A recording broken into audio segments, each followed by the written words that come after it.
Chapter 5.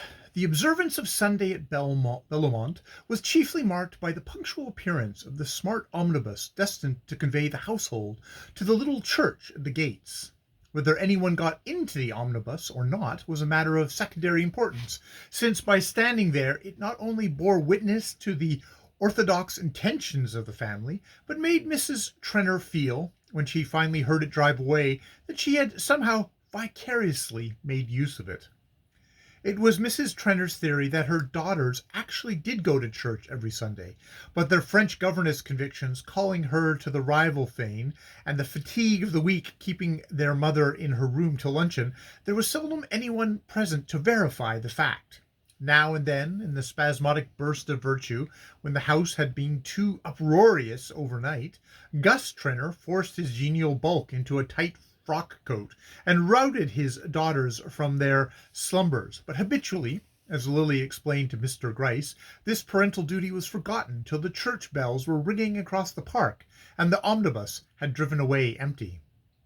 Lily had hinted to Mr. Gryce that this neglect of religious observances was repugnant to her early traditions, and that during her visits to Belmont she regularly accompanied Muriel and Hilda to church. This tallied with the assurance, also confidently imparted, that, never having played bridge before, she had been dragged into it on the night of her arrival, and had lost an appalling amount of money in consequence of her ignorance of the game and of the rules of betting. Mr. Gryce was undoubtedly enjoying Belmont. He liked the ease and glitter of the life, and the lustre conferred on him by being a member of this group of rich and conspicuous people. But he thought it a very materialistic society. There were times when he was frightened by the talk of the men and the looks of the ladies, and he was glad to find that Miss Bart, for all her ease and self-possession, was not at home in so ambiguous an atmosphere. For this reason, he had been especially pleased to learn that she would, as usual, attend the young Trenners to church on Sunday morning, and as he paced the gravel sweep before the door, his light overcoat on his arm and his prayer book in one carefully gloved hand, he reflected agreeably on the strength of character which kept her true to her early training in surroundings so subversive to religious principles. For a long time Mr. Gryce and the omnibus had gravel sweep to themselves, but, far from regretting this deplorable indifference on the part of the other guests, he found himself nourishing the hope that Miss Bart might be accompanied. The precious minutes were flying, however. The big chestnuts pawed the ground out, flecking their impatient sides with foam. The coachman seemed to be slowly petrifying on the box, and the groom on the doorstep, and still the lady did not come. Suddenly, however, there was a sound of voices and a rustle of skirts in the doorway, and Mr. Gryce, restoring his watch to his pocket, turned with a nervous start, but it was only to find himself handing Miss Wetherall into the carriage. The Wetheralls always went to church. They belonged to the vast group of human automata who go through life without neglecting to perform a single one of the gestures executed by the surrounding puppets. It is true that the Belmont puppets did not go to church, but others equally important did, and Mr. and Mrs. Wetherall's circle was so large that God was included in their visiting list. They appeared, therefore, punctual and resigned, with the air of people bound for a dull at-home, and after them Hilda and Muriel straggled, yawning and pinning each other's veils and ribbons as they came. They had promised Lily to go to church with her, they declared, and Lily was such a dear old duck they didn't mind doing it to please her, though they couldn't fancy what had put the idea in her head, and though for their own part they would have much rather have played lawn tennis with Jack and Gwen if she hadn't told them she was coming. The Mrs. Trenners were followed by Lady Cressida Wraith, the weather-beaten person in Liberty silk and ethnological trinkets, who, on seeing the omnibus, expressed her surprise that they were not to walk across the park. But at Miss Wetherall's horrified protest that the church was a mile away, her ladyship, after a glance at the height of the other's heels, acquiesced in the necessity of driving, and poor Mr. Gryce found himself rolling off between four ladies for whose spiritual welfare he felt not the least concern. It might have afforded him some consolation could he have known that Miss Bart had really meant to go to church. She had even risen earlier than usual in the execution of her purpose. She had an idea that the sight of her in a grey gown of devotional cut, with her famous lashes drooped above a prayer book, would put the finishing touch to Mr. Gryce's subjugation, and render inevitable a certain incident which she had resolved should form a part of the walk they were to take together after luncheon. Her intention, in short, had never been more definite. But poor Lily, for all the hard glaze of her exterior, was inwardly as malleable as wax. Her faculty for adapting herself, for entering into others people's feelings, if it served her now and then in small contingencies, hampered her in the decisive moments of life. She was like a watering plant in the flux of the tides, and today the whole current of her mood was carrying her towards Lawrence Selden. Why had he come? Was it to see herself or Bertha Dorset? It was the last question which, at that moment, should have engaged her. She might better have contented herself with thinking that she had simply responded to the despairing summons of his hostess, anxious to interpose himself between herself and the ill humour of Mrs. Dorset. But Lily had not rested till she learned from Mrs. Trenor that Selden had come of his own accord. He didn't even wire me. He just happened to find the trap at the station. Perhaps it's not over with Bertha after all, Miss Trenor musingly concluded, and went away to arrange her dinner cards accordingly.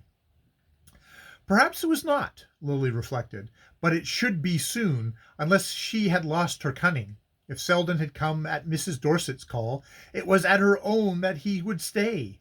So much the previous evening had told her. Miss Trenor, true to her simple principles of making her married friends happy, had placed Selden and Mrs. Dorset next to each other at the dinner. But, in obedience to the time-honoured traditions of the matchmaker, she had separated Lily and Mr. Gryce, sending in the former with George Dorset, while Mr. Gryce was coupled with Gwen Van Osburgh. George Dorset's talk did not interfere with the range of his neighbour's thoughts. He was a mournful dyspeptic, intent on finding out the deleterious ingredients of every dish, and diverting from this care only by the sound of his wife's voice. On this occasion, however, Mrs. Dorset took no part in the general conversation. She sat talking in low murmurs with Selden, and turning a contemptuous and denuded shoulder towards her host, who, far from resenting his exclusion, plunged into the excess of the menu with the joyous irresponsibility of a free man. To Mr. Dorset, however, his wife's attitude was a subject of such evident concern that, when he was not scraping the sauce from his fish or scooping the moist breadcrumbs from the interior of his roll, he sat straining his thin neck for a glimpse of her between the lights. Miss Trenor, as it chanced, had placed the husband and wife on opposite sides of the table, and Lily was therefore able to observe Mrs. Dorset also, and by carrying her glance a few feet farther, to set up a rapid comparison between Lawrence Selden and Mr. Gryce. It was that comparison which was her undoing. Why else had she suddenly grown interested in Selden? She had known him for 8 years or more. Ever since her return to America, he had formed a part of her background.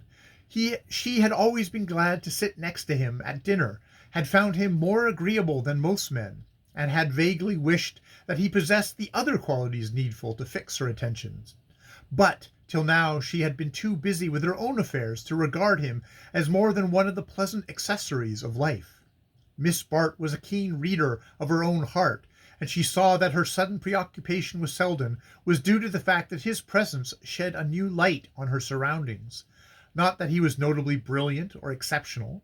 In his own profession, he was surpassed by more than one man who had bored Lily through many a weary dinner.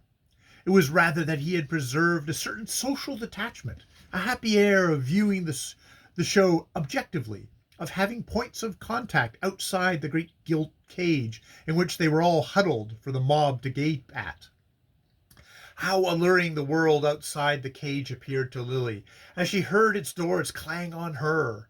In reality, as she knew, the door never clanged. It stood always open, but most of the captives were like flies in a bottle, and having once flown in, could never regain their freedom. It was Selden's distinction that he had never forgotten the way out. That was the secret of his way of readjusting her vision. Lily, turning her eyes from him, found herself scanning her little world through his retina. It was as though the pink lamps had been shut off and the dusty daylight let in. She looked down the long table, studying its occupants one by one, from Gus Trenner, with his heavy carnivorous head sunk between his shoulders as he preyed on a jellied plover, to his wife at the opposite end of the long bank of orchids, suggestive, with her glaring good looks, of a jeweller's window lit by electricity. And between the two, what a long stretch of vacuity! How dreary and trivial these people were! Lily reviewed them with scornful impatience. Carrie Fisher, with her shoulders, her eyes, her divorces, her general air of embodying a spicy paragraph. Young Silverton, who had meant to live on proofreading and write an epic, and who now lived on his friends and had become critical of truffles. Owls Weatherall, an animated visiting list, whose most fervid convictions turned on the wording of invitations and the engravings of dinner cards. Weatherall, with his perpetual nervous nod of acquiescence, his air of agreeing with people before he knew what they were saying. Jack Stepney, with his confident smile and anxious eyes, halfway between the sheriff and an heiress. Gwen Van Osburgh, with all the guileless confidence of a young girl who has always been told that there is no one richer than her father. Lily smiled at her classification of her friends. How different they had seemed to her a few hours ago. Then they had symbolized what she was gaining. Now they stood for what she was giving up. That very afternoon they had seemed full of brilliant qualities. Now she saw that they were merely dull in a loud way. Under the glitter of their opportunities she saw the poverty of their achievement. It was not what she wanted them to be. It was not that she wanted them to be more disinterested, but she would have liked them to be more picturesque. And she had a shamed recollection of the way in which, a few hours since, she had felt the centripetal force of their standards. She closed her eyes an instant, and the vacuous routine of life she had chosen stretched before her like a long white road without a dip or turning. It was true she was to roll over it in a carriage instead of trudging it on foot, but sometimes the pedestrian enjoys the diversion of a short-cut which is denied to those on wheels. She was roused by a chuckle which Mr. Dorset seemed to eject from the depths of his lean throat. "I say, do look at her!" he exclaimed, turning to Miss Smart with lugubrious merriment. "I beg your pardon, but do just look at my wife making a fool of that poor devil over there. One would really suppose she had gone on him, and it's all the other way around, I assure you." Thus adjured, Lily turned her eyes on the spectacle which was affording Mr. Dorset such legitimate mirth. It certainly appeared, as he said it, that Mrs. Dorset was the more active participant in the scene. Her neighbour seemed to receive her advances with a temperate zest which did not distract him from his dinner. The sight restored Lily's good humour, and knowing the peculiar disguise which Mr. Dorset's martial fears assumed, she asked gaily, "Aren't you horribly jealous of her?" Dorset greeted this sally with delight. "Oh, abominably! You've just hit it. Keeps me awake at night. The doctors tell me that's what's knocked my digestion out, being so infernally jealous of her. I can't eat a mouthful of this stuff, you know," he added, suddenly pushing back his plate with a clouded countenance, and Lily, unfailingly adaptable, accorded her radiant attention to his prolonged denunciation of other people's cooks, with a supplementary tirade on the toxic qualities of melted butter. It was not often that he found so ready an ear, and, being a man as well as a dyspeptic, it may be that as he poured his grievances into what he was not insensible to its rosy symmetry. At any rate, he engaged Lily so long that the sweets were being handed when she caught a phrase on her other side, where Miss Corby, the comic woman of the company, was bantering Jack Stepney on his approaching engagement. Miss Corby's role was jocularity. She always entered the conversation with a handspring. "And of course you'll have Sim Rosedale as best man.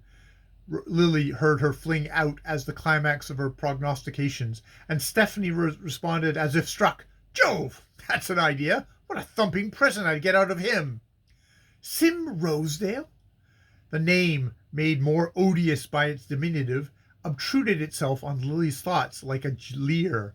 It stood for one of the many hated possibilities hovering on the edge of life.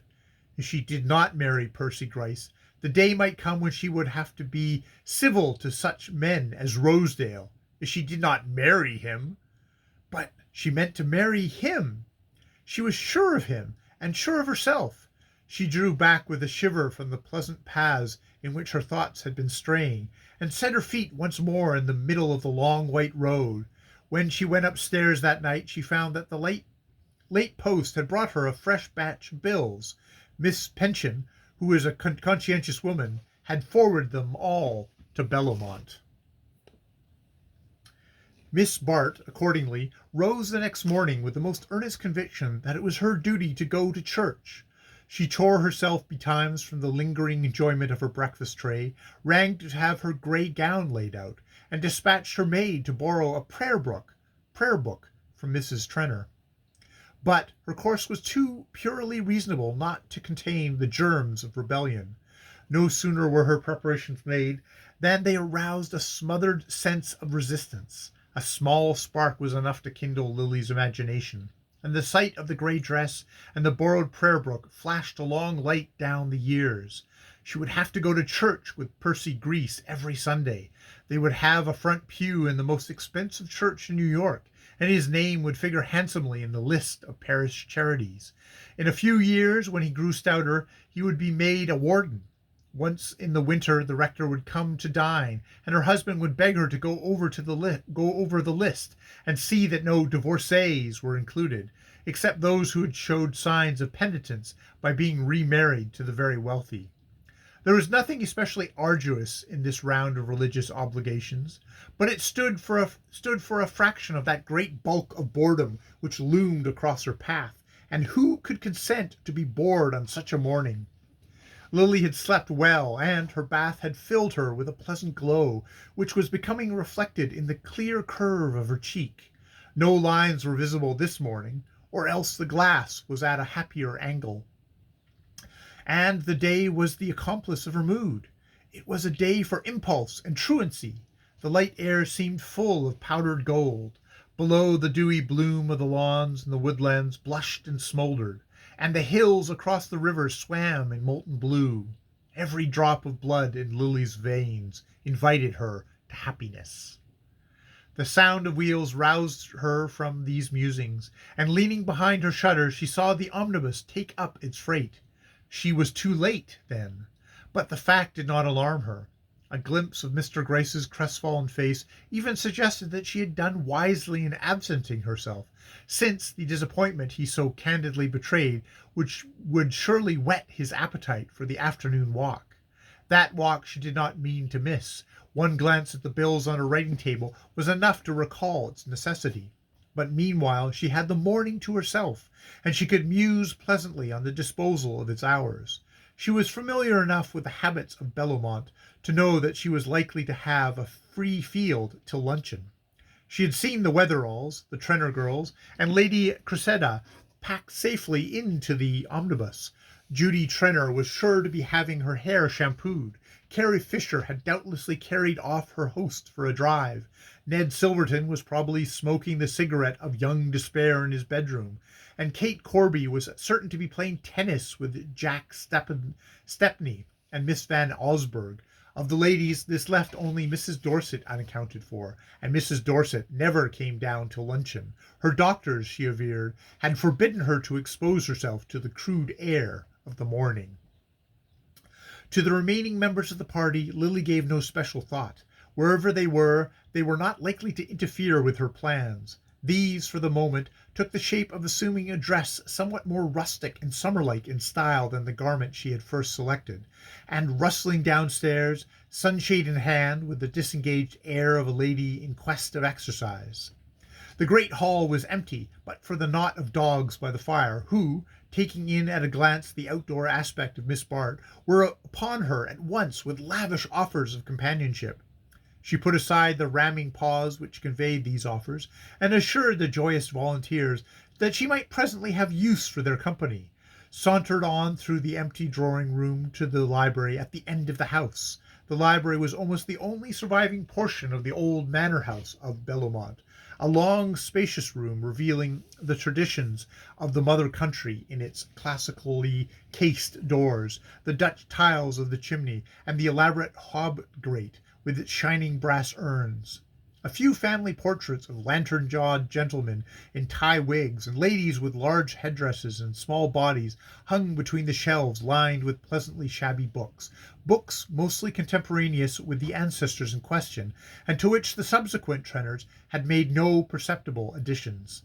The library at Bellomont was in fact never used for reading, though it had a certain popularity as a smoking room or a quiet retreat for flirtation.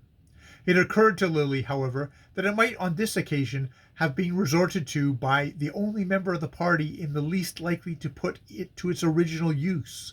She advanced noiselessly over the dense old rug, scattered with easy chairs, and before she reached the middle of the room, she saw that she had not been mistaken. Lawrence Selden was in fact seated at its farthest end, but though a book lay on his knee, his attention was not engaged with it, but directed to a lady whose lace-clad figure, as she leaned back in an adjoining chair, detached itself with exaggerated slimness against the dusky leather upholstery. Lily paused as she caught sight of the group. For a moment she seemed to be about to withdraw, but thinking better of this, she announced her approach by a slight shake of her skirts, which made the couple raise their heads.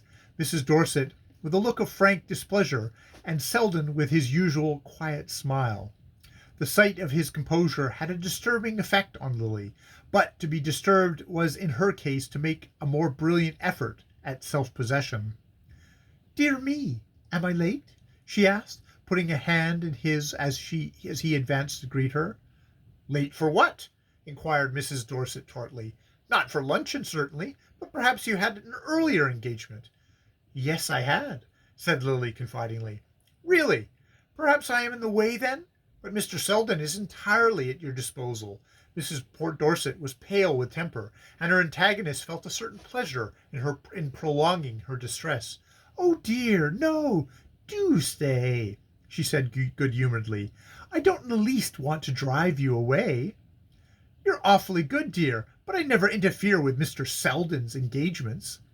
The remark was uttered with a little air of proprietorship, not lost on its object, who concealed a faint blush of annoyance by stooping to pick up the book he had dropped at Lily's approach. The latter's eyes widened charmingly, and she broke into a light laugh. "But I have no engagement with Mr. Selden. My engagement was to go to church, and I'm afraid the omnibus has started without me. Has it started? Do you know?" She turned to Selden, who replied that he had heard it drive away some time since. "Ah, then I shall have to walk. I promised Hilda and Muriel to go to church with them.